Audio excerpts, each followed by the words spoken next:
And you, Kade, congratulations. Good to see you. What a stretch for you. ADCC history and the inaugural one lightweight submission grappling world title. How are you pulling this all off? Man, as I said after the match, I think just 16 years of preparation my entire life. I was born and raised on these mats pretty much, and it's all I know. So just, I'm just so thankful for this. So stoked. Title looking good on you. We're going to go to our media questions now. Our first one comes from spin.ph Randolph Leongson, who asks, where does capturing this belt rank among your career achievements? Oh, it's right there at the top. It's got to be, right? To me, one is the biggest platform of martial arts. And, winning this belt for one, it's right there with my ADCC title. I'm not going to put one over the other. It's right there with it. And I'm just so relieved, so thankful. This is one of my biggest accomplishments yet. Our next question comes through from Sportskeeda Vincent Imperial, who asks, how does facing a Sambo expert compare to facing a BJJ expert? So definitely a lot different. He came in extremely hot, extremely aggressive, as that Sambo pace usually is. It's kind of what I was expecting.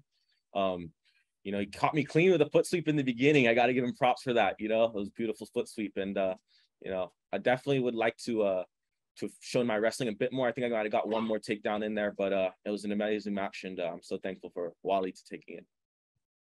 We've got some live questions coming in now. We're going to go across to Jeffrey Hu from Kung Fu Kingdom. Go ahead, Jeffrey. Can you hear me, man? Yes, sir. I got you. All right. So, yeah, you definitely called out like a couple of names with whom you want to defend your title against. Do you have anyone within like the one championship promotion whom you would like to face off as part of your title defense? For sure. The names I mentioned, I believe, if I'm not mistaken, Tynan and Tommy are signed under one right now. So both those matches would be amazing. Tynan, we used to train under the same roof a long time ago, many moons ago, and there's been, I don't want to say tension, but somewhat of a rivalry between us and our old coaches and him. So I think that would be an amazing match. And for Tommy, at the ADCC after party, we had some words exchanged for sure. So I think I'm really looking forward to that one, and I'm definitely going to get the submission in that one. Definitely looking forward to that, man. Thanks. Right on. Thank you. Thanks, Jeffrey. Next up, we're going to go to Nick Atkin of South China Morning Post MMA. Go ahead, Nick. Hey, man. Congratulations on that. How you feeling? Right on, Nick. Thank you. I'm feeling great, bro. So stoked. Yeah, it turned out to be a relatively easy night at the office for you. And you mentioned that gym is now going to be ready to be complete. When are you looking to finish that gym now in Costa Rica? Yeah, so the construction should be done as far as just the shell of the building in about 2 to 3 months, give or take. My brother and I were beyond excited for that. It's going to be a new chapter for us in our life. As soon as we get all the equipment, the mats, the bags, all that type of stuff, I reckon within the next 6 months, we'll be running strong. So I'm just beyond excited for that. Yeah, and I was out in Phuket at Bang Tao, and your old mentor Josh Hinger has been doing some coaching there. And have you been asking him for any tips on getting a gym up and running, because he's pretty tight with the Bang Tao guys? Has he been able to give you some insight into that process? Josh is a legend. I love Josh so much. Yeah, he's always been giving us tips over the years, and I always call him captain. He always reminds me like a captain of the team for sure. And all not just Josh in particular, but I have so many elder teammates that are always giving me great tips and advice, and my professor Galval. So I owe a lot to those guys. So thank you, Josh. Yeah, and your brother, is he going to be having a title fight in one sometime soon? Title fight? I'm not sure. I guess it depends on the division. I know he's looking at me, licking his right now.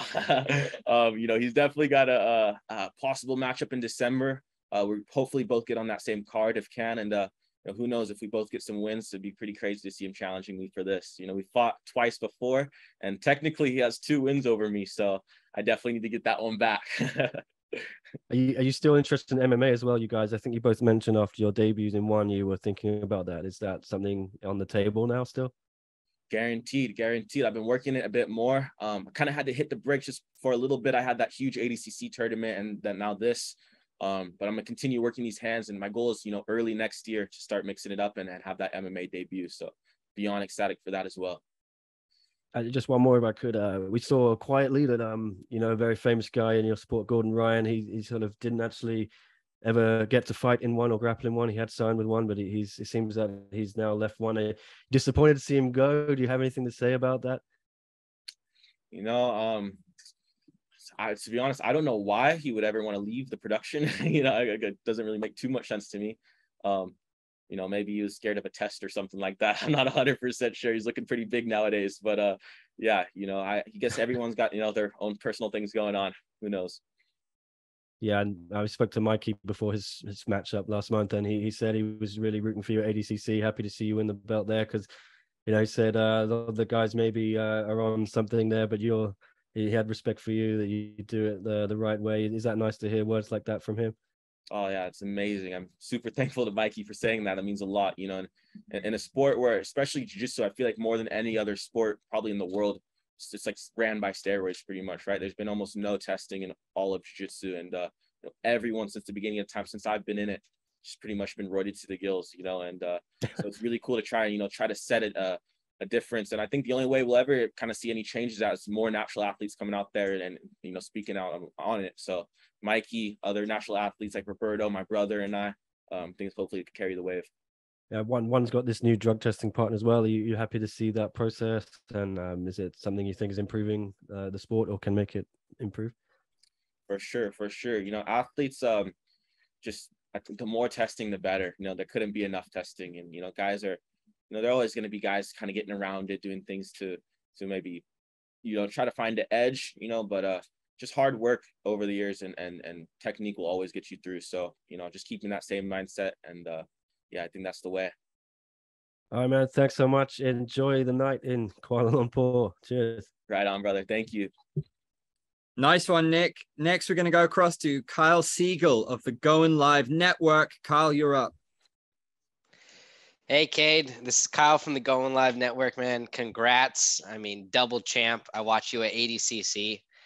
I know you mentioned MMA, but for a fan just watching you and your progression, what kind of timeline are you thinking? Is it actually next year, 6 months, 2 years? What would you say? Yeah, guaranteed next year, without a doubt, we'll be in the circle, with the gloves on. As far as what exact month, I can't be certain. There's not a specific date that we have, signed. But definitely, preferably within the first 6 months, next year, guaranteed for sure. Awesome. We can't wait to see that. And winning ADCC like you did, just kind of almost demolishing all these people, especially your finals bout, just with that leg lock. Does that give you extra confidence now in a fight like this in one championship, just knowing that, you are top of the food chain? Guaranteed. I think I said this before. I think one thing that kind of changes now is I feel like I'm the hunted rather than the hunter. I've always been looking after that number one spot, trying to get to the top, and now kind of almost feels like I'm there, right? So I got a lot of hungry people coming after me, and that's exactly what I want. So I can't wait to face everybody. Perfect. Congrats, Kade. Can't wait to see you and your bro perform again. Thank you so much. I appreciate it. Onward we go to a gentleman who might well have one of the best voices in MMA media, Abdullah from MMA Verdict. Go ahead, Abdullah. Hello, how's it going? I'm cruising. How are you, brother? You've heard it. I'm good, thanks. You've heard it a lot tonight, but congratulations on the win. Thank you so much. I do have a couple of questions for you. Did you compete with a sort of chip on your shoulder due to the fact that your opponent did miss weight? Not really. I didn't really think about it at all, to be honest with you. I just came in the same way I come in every match. Every day in the gym, I'm fighting, guys, 220 plus monsters, animals, and so size is one thing that doesn't really kind of intimidate me, especially when it comes up to grappling. Thanks. And no debate is ever really put to rest, but do you feel like you sort of settled the Sambo versus BJJ, at least for now? Yeah, man, that's at least in the circle, I'd say, just for now, right? Guaranteed. That was definitely more of my my field out there, more my game, the grappling format. it's kind of hard to say. Everyone's different. There's definitely different Sambo guys out there, different Jiu-Jitsu guys. Everyone has different skill sets and levels in each. But at least in between me and him, maybe. Thanks. And I'm sure you had ample respect for Sambo and your opponent going into the match, but competing against him and feeling it, do you have sort of more, would you say? For sure. I have a lot of massive amount of respect for him, just for the fact that he came at me head first, no hesitation, and extremely strong. He wasn't turning down from anything, and he wasn't scared at all. So a lot of respect to him. A lot of competitors, when I get in there with them, they're very hesitant. My brothers and I's reactions are some of the best out there, I feel like. And a lot of people tend to kind of, shell up, and he did the opposite. So, massive props to him. He was an animal. That's amazing. You put on one of the best performances I've seen from you. And the last one, how are you going to celebrate this win? Man, that's a great question. We still got a lot of time left in the day. I think we're out of here tomorrow. So we'd love to walk around. We got my brother and my coach, Jesse, here, and we'll find something to do. Probably eat all the good, delicious food. I was cutting weight the majority of this trip, so I can't wait to fill back up. Thanks. Good luck. And thanks for the beautiful introduction. Thank you. Thank you. Next up, we have Ted Raisin from Sportskeeda. Ted, go ahead. Hi, Kade. That belt looks good on you, man. Congratulations. Thank you so much. Thank you, bro. Okay. So Uali caught you with a foot sweep to start the bout. Were you surprised at all by how powerful the Sambo specialist was? I knew he was going to be physically strong. When we started the match, he came at me very hot, and that foot sweep did surprise me. I figured with the judo background, he would throw one of those out. And I didn't think it would click so clean. He got me right off the get-go, and I was like, oh, okay, he's good for sure. I got right back up to my feet though and started pressing forward. And I knew that attack was probably going to come again. With that being said, I made little adjustments, and I found the takedown myself. Well said, man. He also tried to attack your legs before you caught his with a leg lock. Were you threatened by his attack at all? How close or how far was he from finishing? You're saying his attack? Yeah. Yeah, his attack. I think he tried to. Right. Yeah, you're right. At one moment, he did look for my legs, but it was very far-fetched. When it comes up to the leg locks, I feel like my brothers and I's defense are, some of the top out there for sure. We've dedicated the last, couple of years to leg lock defense, and so when it comes up to leg locks, man, I don't think there's anyone in the world that can leg lock us. And I think oftentimes it shows a counter for us, which is kind of what happened there. Thank you very much, man. Enjoy your victory. Thank you, bro. Next up, we have Andrea Tang from Jiu-Jitsu Times. Hi, Kade. Good to catch up with you again. Congratulations. That was a hell of a fight. Last time we chatted, we talked a little bit about how we often see jiu-jitsu players using the guard against Sambo and judo stand-up specialists, which of course you did not do. You gave us a hell of a wrestling match on top of everything else. We did briefly see you jump guard, I think at about the 4 or 5 minute mark of the match. What were you planning from there? Because I saw you wrestle up for that single leg immediately afterwards. Was that part of the guard jump sequence that you were planning, or was that something that was a bit more spontaneous? Great question. Yeah, so it was more, he's gripping real heavy on a collar tie, and my goal was to slip my hand to the wrist, try to get on the arm bar off that, jumping guard pull. It was more like I'd say it's like a flying arm bar attempt. However, I didn't get that wrist grip. It kind of slipped. Therefore, it was very far-fetched, and I was on bottom. And my brothers and I's game, we don't mind being on bottom. However, the way we like to play jiu-jitsu, take down, pass, and submit. So once I didn't get that submission attempt, my goal was just to get right back to my feet and inflict my game.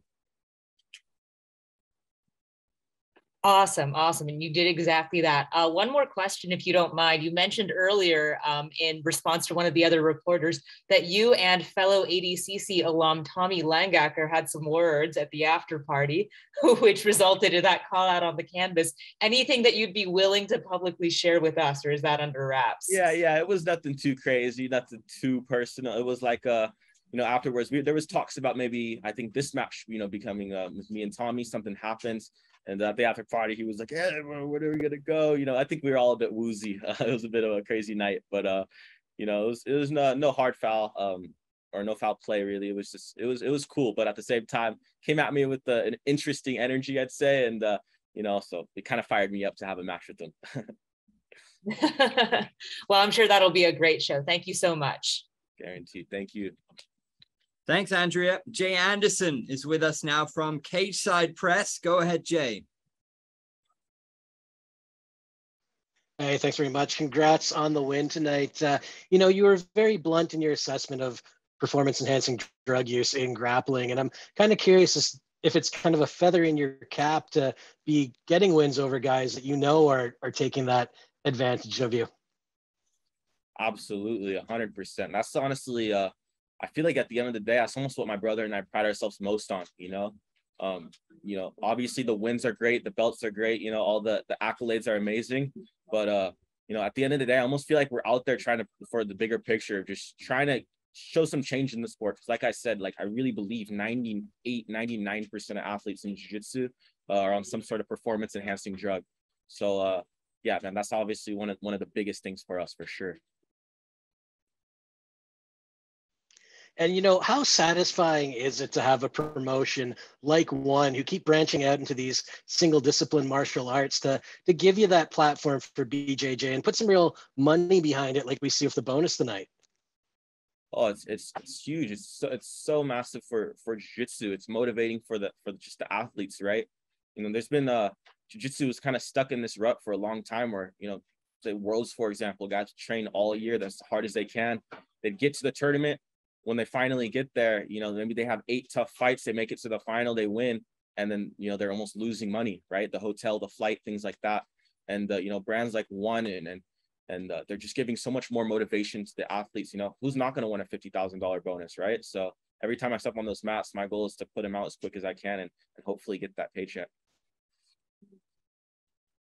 And last one for me, you talked about the transition to MMA.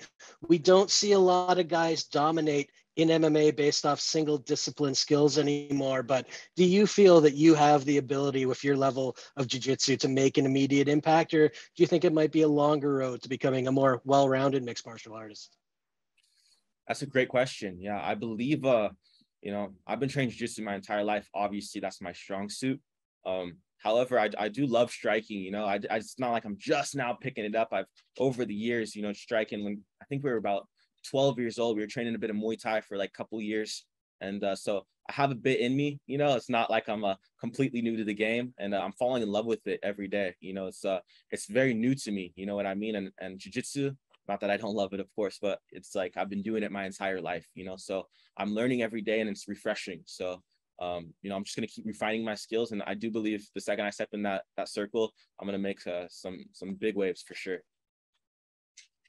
Looking forward to it. Thanks again. Thank you.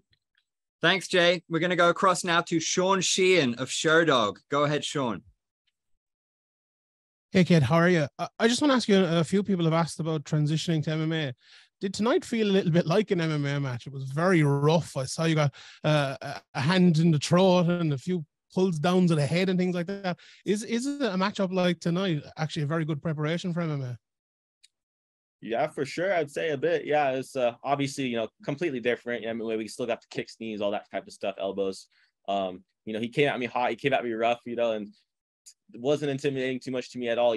I every time someone comes at me with that energy, that hot, I know there's going to be a down crash. You know what I mean? You can't keep that same pace for 10 minutes, right? And especially with, a couple hands hit me open, and it was just firing me up more, I was just getting more stoked. I've competed in the combat jiu-jitsu before with the open palm hand strikes, and I got the belt in that as well.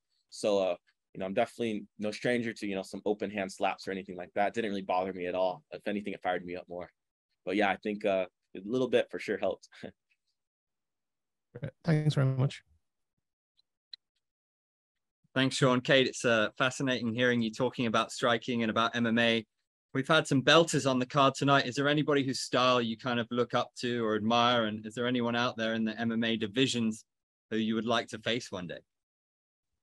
For sure, man. You guys have such an amazing roster of fighters. Everyone in the division's tough. We've seen so many amazing fights today. I think a very interesting fight, honestly, would be someone that I've already faced under One. Shinya Aoki. It'd kind of be a cool rematch. You know, we fought him in the grappling bout in the MMA. I think would be very intriguing as well. You know, I fought him in my world. It'd be really cool to fight him in his world, and you know, maybe next year we could get that going. Always must see TV whenever you compete. Massive congratulations, champ. Thank you so much. Fantastic. Mucho mahalo.